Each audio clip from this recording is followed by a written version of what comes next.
Hi, welcome to the Guitar Department. My name is Joe Alton and I'm your host. Today we're going to be talking about Carol of the Bells by the Trans Siberian Orchestra. A few of the highlights from it anyway. There's actually way too much guitar to cover in one episode. We're also going to discuss part 2 of our major scale mode series. We're going to talk about the Dorian Mode today.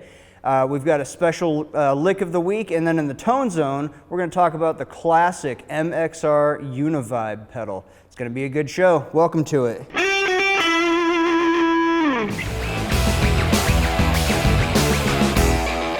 Carol of the Bells by the Trans Siberian Orchestra is sort of known as the metal Christmas song. It's the one that you hear all over the place. And we're going to talk about a few of the main themes on how to play it. And the first thing that happens in the song is this chord. Let me go to the clean setting here.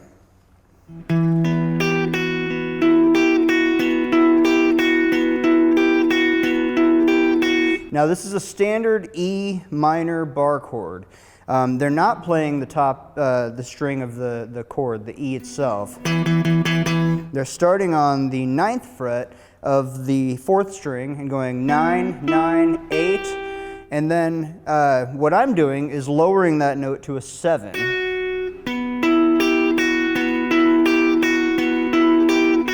If you listen to the song, you'll notice that the chord actually rings out all of those notes. So what they must have done is put a capo on the 2nd fret so that you could have this note, the G, and the F sharp down here ringing out at the same time. In lieu of a capo, I've decided not to use a capo on this, but in lieu of it, we're just going to go 9, 9, 8, 7. And that's 4th string, 3rd string, 2nd string, 2nd string. And that's our opening chord. It's just an E minor chord with an added 2nd degree or 9th degree, depending on how you think of it.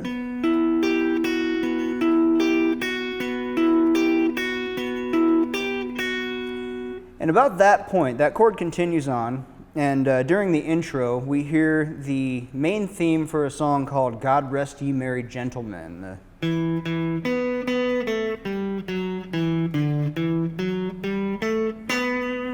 It's actually a cello part, but it's pretty easy to cop on the guitar. You're going to start on the lower octave of E on the 2nd fret of the 4th string. Play that twice, go down a string to the 3rd string, 4th fret. Then we're going to follow that just straight down the E minor scale, 2nd fret of the 3rd string, 5th fret of the 4th string, 4th fret of the 4th string, and back to our E. So it's... Then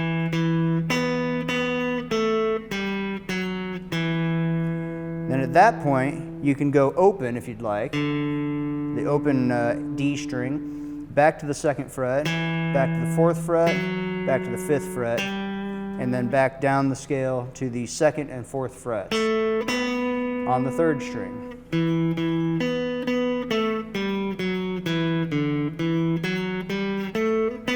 And all of that is happening over top of this chord.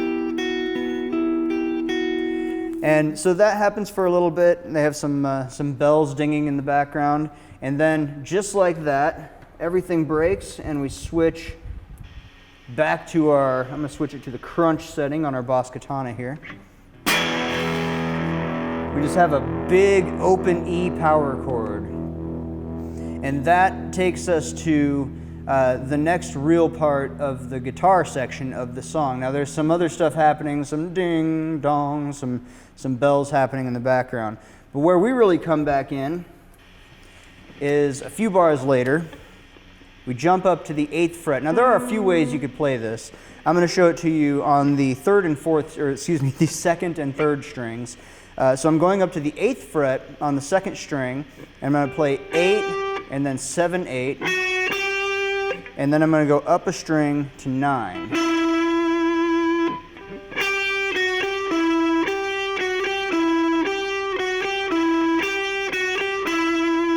Now, that plays 4 times just on its own, just like I just did. It also plays another 4 times on top of that, but while that second 4 times is happening, there's a harmony part that comes in. And that's the other part that I'm going to show you now. So we start with the 8, 7, 8, 9. If you need to, you can hammer on from 7 to 8. So that you only have to pluck 3 of the notes and there's a little easier on your right hand. Then we're going to move up to the 12th fret on the 2nd string and go 12, 10, 12, and then another 12 up a string. And now when you play that second 12, you have a couple options. I like to use a different finger. You can see I'm using my ring finger on the first 12 to the pointer, back to the ring, and then I'm using my middle finger on the other 12. That's not the only way to do it. You could flatten out and roll off of the 3rd finger like that. That's a technique that's used a lot of times when you're trying to play 2 notes that are on the same fret but on different strings.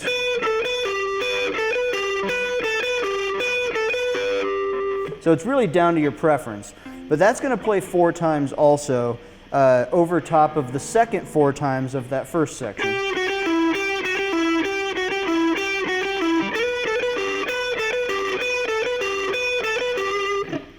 Then we hit our big, it's not really a chorus because it's a classical composition, it doesn't really have a chorus, but this is the moment where the whole band joins in on this one line. We've got the pianos, the cellos, the strings, the lead guitar, everybody playing this one line.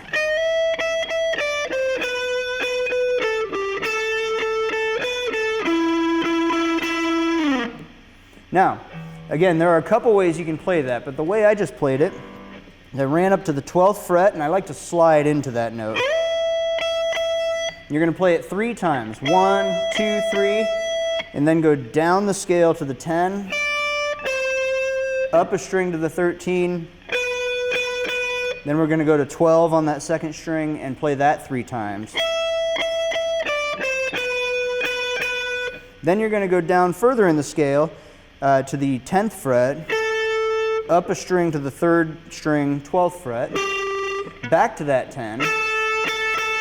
So it's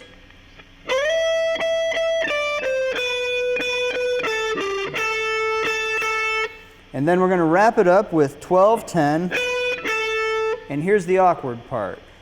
The next note is a 9 on the 3rd string. Now your pointer finger at this point will be on a 10 on the 2nd string.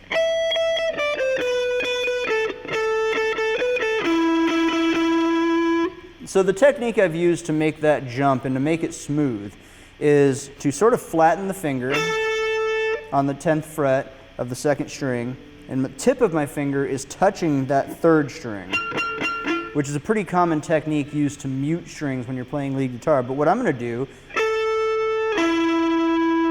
is roll off of that 10 onto the next string and move back a fret all in one motion.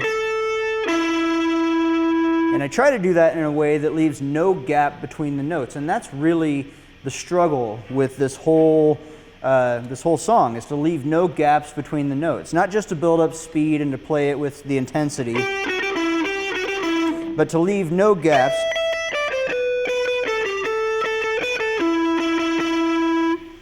And to have that just flow nice and steady through. And then once you've gotten to that part, you're going to slide down. It's not actually a slide, but you're going to position shift down to the 4th fret. Or at least that's where I like to play it. I've seen this written out a few different ways. And we're going to use what's called a 3-note per string scale, which is something that we will be talking about eventually. And I'm going to start with my 4th fret, my first finger on the 4th fret of the G string. And the scale is going to go 4, 6, 8, which is the big stretch part of it. You don't have to actually have all 3 fingers in place, by the way. You can lift them as you go. So it's not quite as big of a stretch. Then move up a fret and down a string to the 5th fret of the 2nd string. And you'll go 5, 7, 8. And then down on the next string, on the 1st string, you'll go 5, 7, and back to 5. And then up 1 string to the 8, back to the 2nd string. So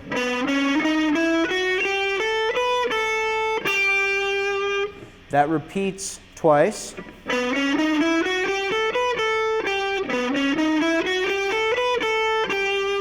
What happens next is they sort of build up to this big moment where they're going to play that twice more, but only as high as that 8 on the second string. So 4, 6, 8, 5, 7, 8. Then jump back and do it again. Then do it one more time, but this time we're going to extend it.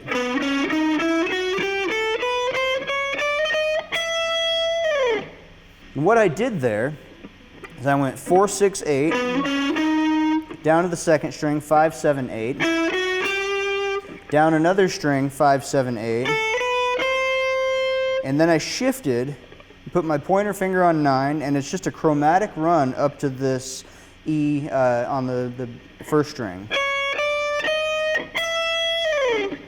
And that's sort of the big moment in that part of the song. We've come through the...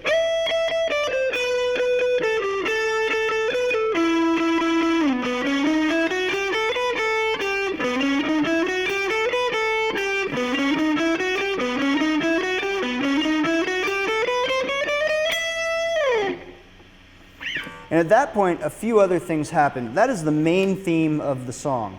What happens next, I want to show you also real quick, because it's, if you'll excuse the pun, it's instrumental to the song. So the guitars take a break, and it's just piano for a second. And what they're playing sounds like this. It's just straight down the E minor scale.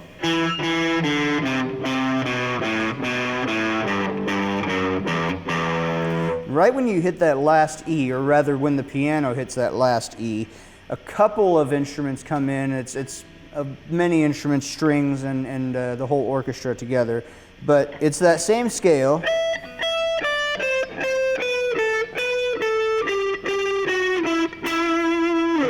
Just like that, and I played that on the 12th fret, the same place that we played the, again, the so-called chorus. So 12, 12, 10. Up a string, 13, 13, 12. Then we're going to go 10, 12, 10. Up a string to the third string, and it'll be 12, 12, 11. And then 2 9s. 12, 12, 10, 13, 13, 12, 10, 12, 10, 12, 12, 11, 9, 9. While that's happening, another guitar is playing it an octave lower.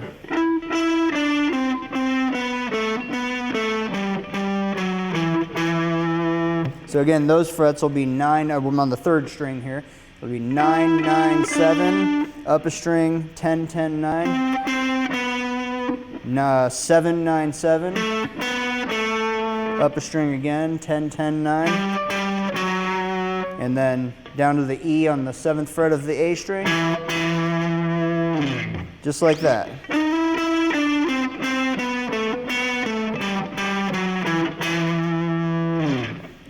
And that's all happening together in several octaves, so that's all 3 ways to play it. It's down here,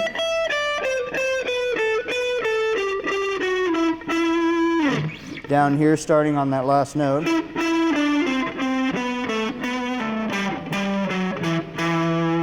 and then again, the way the piano plays it is down another octave.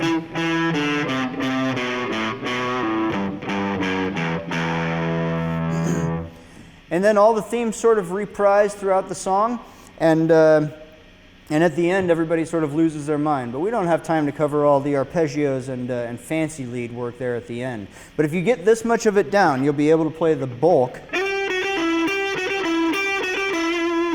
of Carol of the Bells by Trans Siberian Orchestra.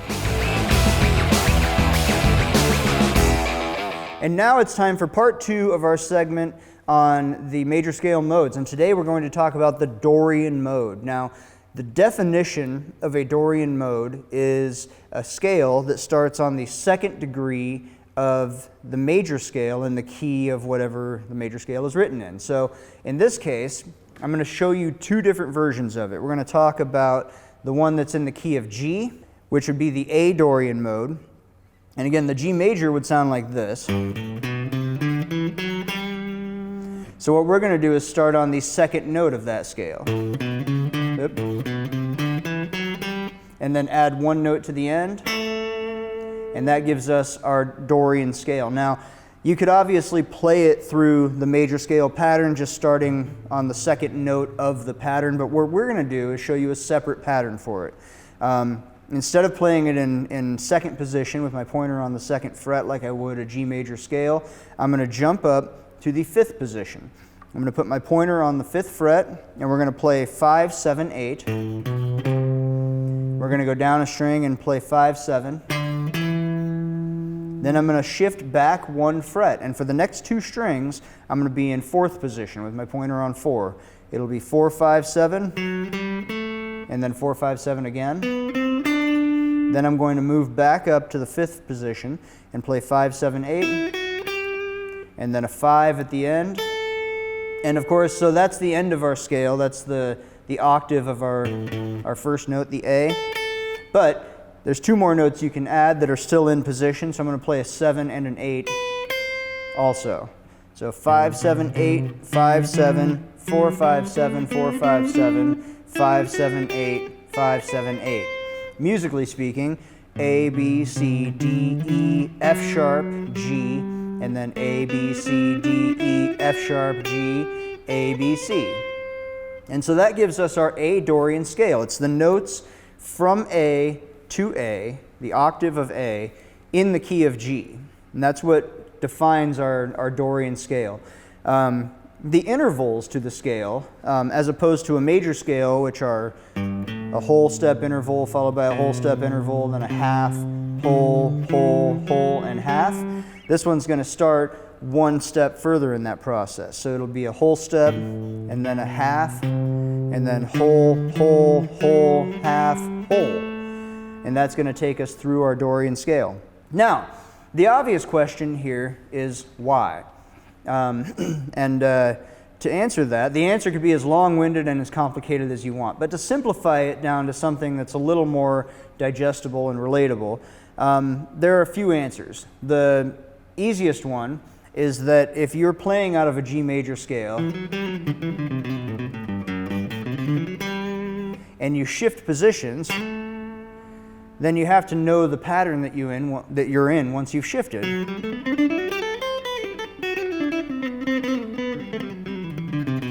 So, knowing those two patterns and how they connect opens up a whole section of the fretboard, the same way that, that we used our cage system to do in the previous segments that we did on cage.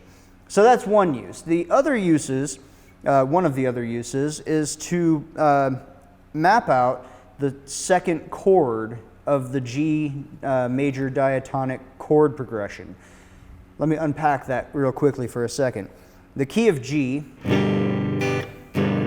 makes a whole bunch of different chords, 7 of them to be exact.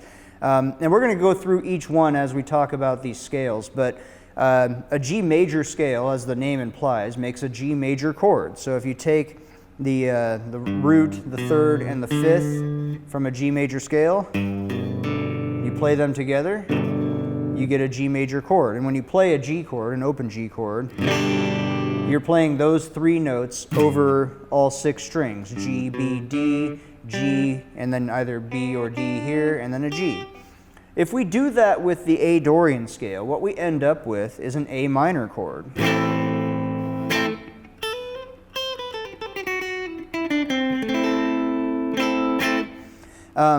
And so that helps us add a layer of diatonic harmony to it. If you find yourself in the key of G,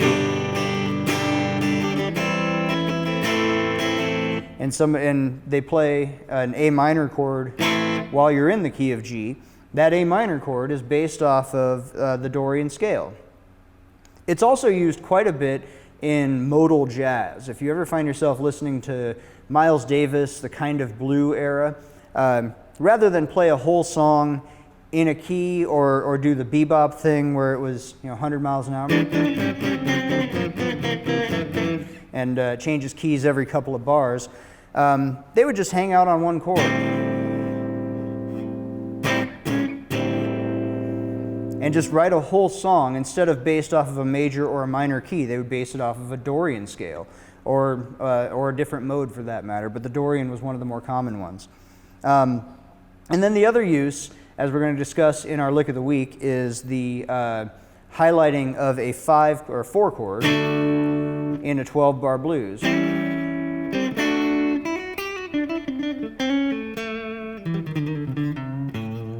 We'll talk about that here in a minute. But those are the major uses of this. Next, I want to show you how to do that in the key of C. So last time we talked about our C major scale as a shifting pattern from down here. So to use the Dorian scale, starting on the 5th string, with your root on the 5th string, I'm going to pick the D to start on because that's the 2nd note of the C major scale. And we're going to play 5, 7, 8 on the A string, and then 5, 7 on the D string. We'll shift back here for just a second. We're going to go 4, 5, and then I'm going to move up on that 7, and we're going to play 9, 10, and then down a string 8, 10. Middle finger to pinky is what I'm using here. And then we're going to end it with a 7, 8, and 10.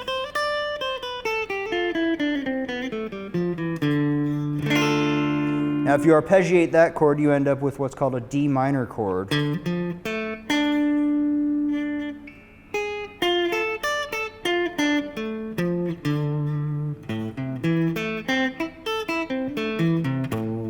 So those are our two major patterns, two major Dorian patterns.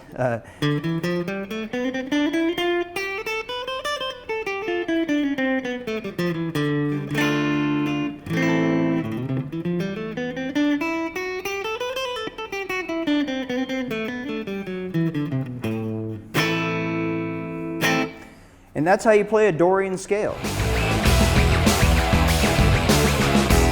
And for our lick of the week this week, I'm going to talk about how to use the Dorian scale. We're going to alter it just a little bit, but we're going to use mostly the Dorian scale to highlight some of the notes that are in a 4 chord in a 12-bar blues, a major 4 chord. So if our blues was in A major, and then our 4 chord would be a D major. And what I'm going to play over this is an A Dorian scale. And when I resolve it back to the 1 chord, I'm going to highlight that major 3rd. But for the 4 chord, I'm going to jump down here, and here is the lick.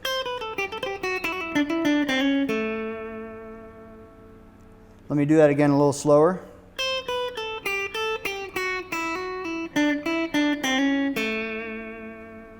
And let's talk about what just happened. So I'm on the 8th fret. This is the dominant 7 of your D7 chord.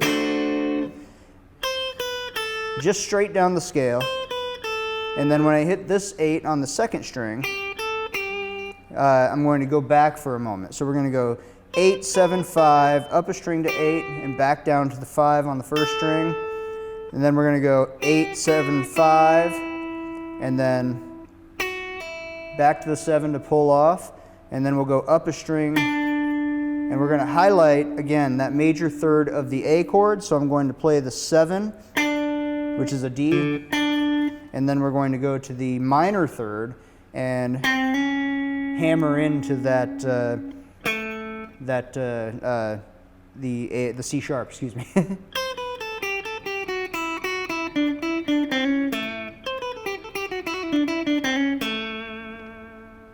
And that's our lick of the week.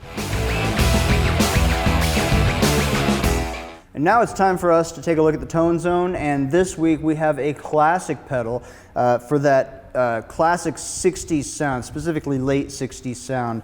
Jimi Hendrix used one of these, and honestly the list goes on and on of ways you can use this. But this is the MXR Univibe. And it's been sort of modernized since the days of Jimi Hendrix, but now we've got a sleek little enclosure. And let's talk some features. So here's my clean sound. We're going to add some dirt to that here in a minute, but if I click on the pedal, now right away, I should mention that this is both a vibrato and a chorus pedal. Our chorus is what we're using now. So when I strum, it's blending a modulated signal. It's actually bending the pitch up and down digitally, and it's adding in the unaffected signal. They call it the dry signal. So we've got both of those playing at the same time, which gives us moments where it feels slightly out of tune.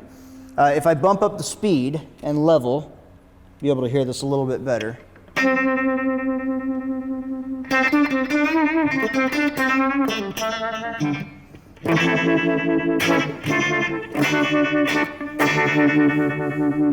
We'll go to the bridge pickup.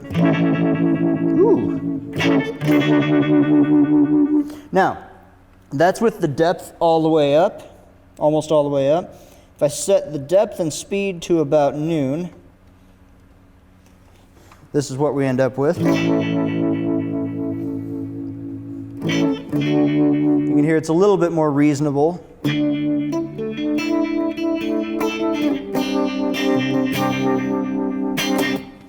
And then if I slow the speed down quite a bit, we'll turn the depth up a little bit.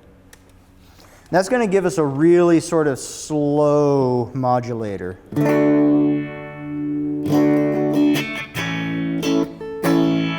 But where it really gets cool is we're going to hit the switch up here. That's the vibe switch. Now what that does is it cuts the dry signal, and that's going to give us this sound.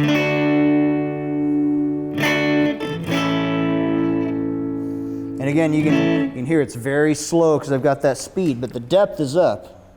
So I turn that up.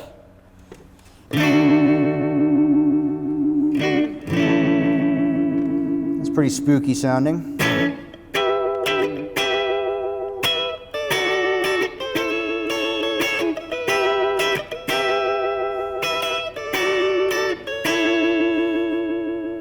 Now, I'm going to slow that back down. We're going to add on some distortion. I'm going to switch this to the lead setting. And again, this is just the stock Boss Katana lead tone.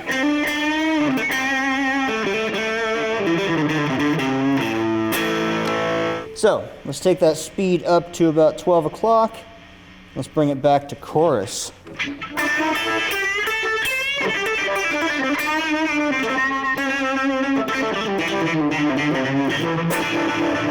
It almost has the effect of a wah. If you slow it down just a little bit, so it doesn't quite sound as intense.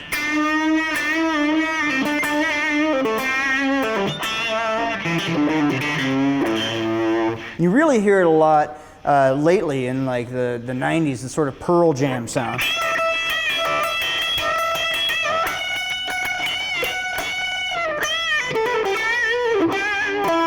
And that's our pedal of the week, the MXR Univibe.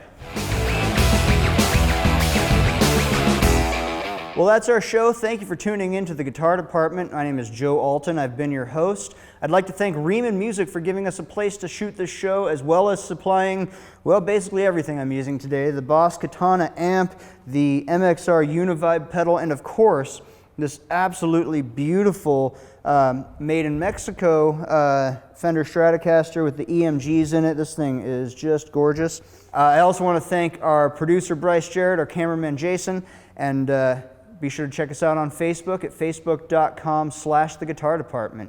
We'll see you next time.